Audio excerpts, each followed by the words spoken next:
Good morning. Good Morning. My study is a narrative analysis on miscarriage by the women who've experienced it, current pregnancy planning books, and the medical journals and textbooks. You might wonder why miscarriage is important in this research. And, well, let's see if I can get this thing. In the book Motherhood Lost, Linda Lane, published in 2003, states, if people only learn about pregnancy loss after they've had one, and if only people who know about such losses are people who have had them or been directly affected, then women and people who undertake a pregnancy will continue to be uninformed and unprepared for this not uncommon eventuality. Miscarriage is an important topic to me because I've lost 4 grandchildren in the last 6 years, 1 to stillbirth and 3 to miscarriage. I saw the suffering that my daughters went through, and I felt the pain and the silence of their loss. In doing this research, I hope to bring awareness to the struggle and honor to our lost babies. Miscarriage should be important to society because according to Lane, Trepel, Simavin, and Callie Bruce, it is estimated that 14 to 20% of all clinically recognized pregnancies end in miscarriage. A significant number of the population, wouldn't you say? Many women will not even realize that they are pregnant until the miscarriage occurs. According to Godfrey and others, in their 2009 study, these are called clinically unrecognized pregnancies. And this raises our previous total to an estimated 30%. Essentially 1/3 of all pregnancies will end in a miscarriage.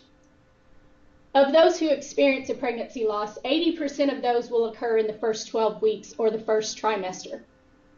Unlike stillbirth, which is defined as a fetal death occurring after 20 weeks of gestation, there are no socially accepted public rituals a woman can use to bring recognition to the event and allow herself closure.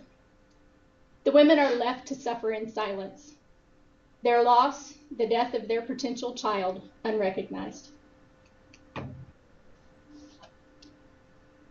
Women who have experienced miscarriage do have an extensive network of support online.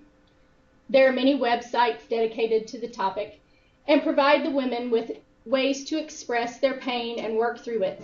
The problem is that these sites are based in anonymity and confidentiality.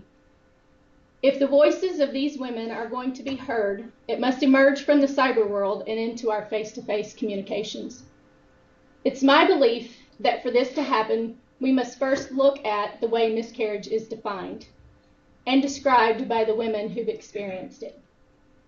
Second, by the pregnancy planning books that so many women depend upon for instruction on how a pregnancy should be. And third, by the medical community, by the way their documented research and textbooks describe it.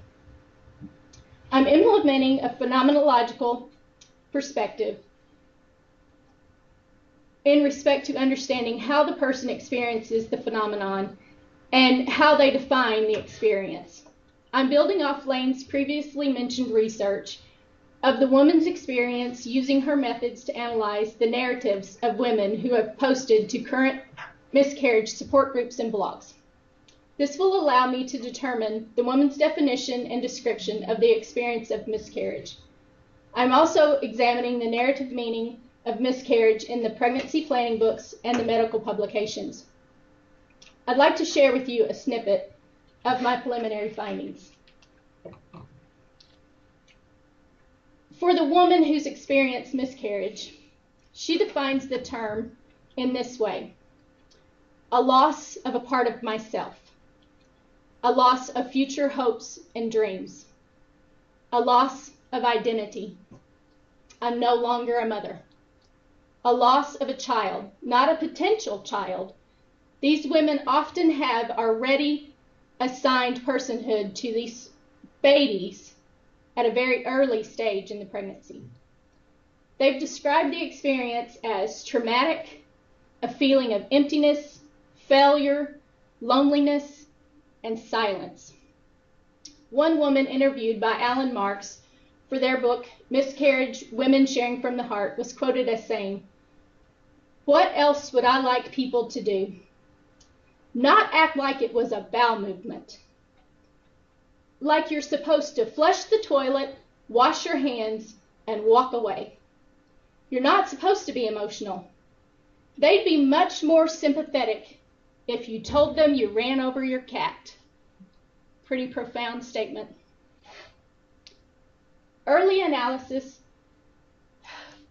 for the pregnancy planning books have revealed the following definition of miscarriage: loss of tissue, a chemical pregnancy. More likely, a pregnancy never really occurred, is what a chemical pregnancy is defined as. Many of the books do not describe the experience at all, not in physical symptoms leading to the miscarriage, nor in the aftermath of the experience. One book, What to Expect Before You're Expecting, by Murkoff and Maisel, had this to say about pregnancy loss: "The loss of the promise of a pregnancy, no matter how early it happens, can be upsetting for both you and your spouse, especially if you've been trying to conceive for some time. Talking to other women who've gone through the same thing may help you work through your feelings and also help you realize you are far from alone. You will probably find plenty of these women on pregnancy message boards. The good news is you know you can get pregnant and you can always try again." We move on to the medical text. The title of one article by Godfrey, Lehman, and Lassie says, "Early pregnancy loss needn't require a trip to the hospital." This makes a bold statement for the commonality of miscarriage for the medical community. Merck Manuals for Healthcare Professionals gave the medical definition of miscarriage as the layman's term for a spontaneous abortion, a non-induced embryonic or fetal death, or passage of products of conception before 20 weeks of gestation. It goes on to describe terms such as threatened abortion, missed abortion, inevitable abortion, and incomplete abortion, all used in reference to some form of miscarriage. Emotional treatment is described in the following manner. After an induced or spontaneous abortion, parents may feel grief or guilt. They should be given emotional support, and in case of a spontaneous abortion, reassured that their actions did not cause the problem. Formal counseling is rarely indicated but should be available. Early results indicate a distinct difference in the way miscarriage is defined and described by these three narratives. The event of miscarriage is described in a trivial manner by the medical literature and the pregnancy planning books. Women experience miscarriage holistically, body, mind, and soul.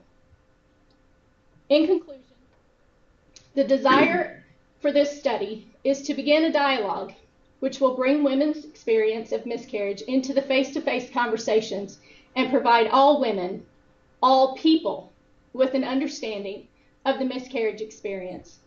In order to counter the clinical silencing of the medical discourse and the silencing positive natal stories of pregnancy planning books, thereby breaking the silence of miscarriage. Thank you.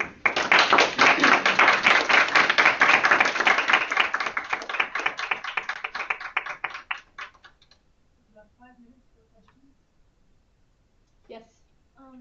Did you see anything in your literature about mothers who may have not had no emotions concerning their miscarriage? Was there any shame for how the emotional experience was?